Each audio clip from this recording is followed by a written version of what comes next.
Hi friends, welcome to mom's kitchen. ముందుగా మీ అందరికీ హ్యాపీ ఉగాది. ఇప్పుడు తెలంగాణ స్టైల్ భక్షాలు ఎలా చేయాలో చూద్దాం. 2 గ్లాసుల శనగపప్పు తీసుకొని నానబెట్టుకున్నాను. ఇప్పుడు నేను 1 కప్పు మైదా పిండి తీసుకున్నాను. మీరు కావాలనుకుంటే గోధుమ పిండితో కూడా చేసుకోవచ్చు.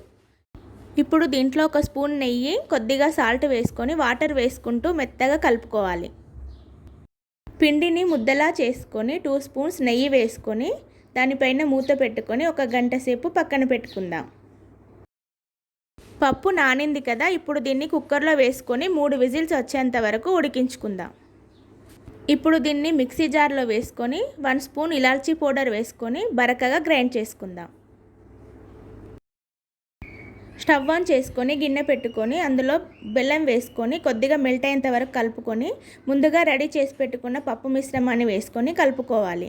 కొద్దిగా నెయ్యి కూడా వేసుకొని బాగా కలుపుకొని అది చల్లారేంత వరకు పక్కన పెట్టుకోవాలి.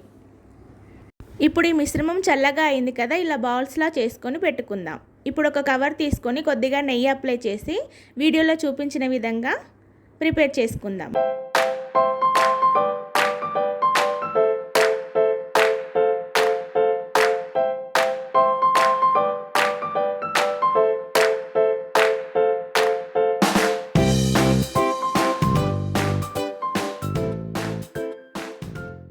ఇలా భక్షాలు ప్రిపేర్ అయిన తర్వాత 2 వైపులా నెయ్యి వేసుకుంటూ కాల్చుకోండి.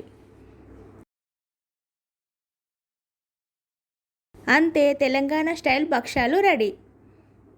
Like, share and subscribe.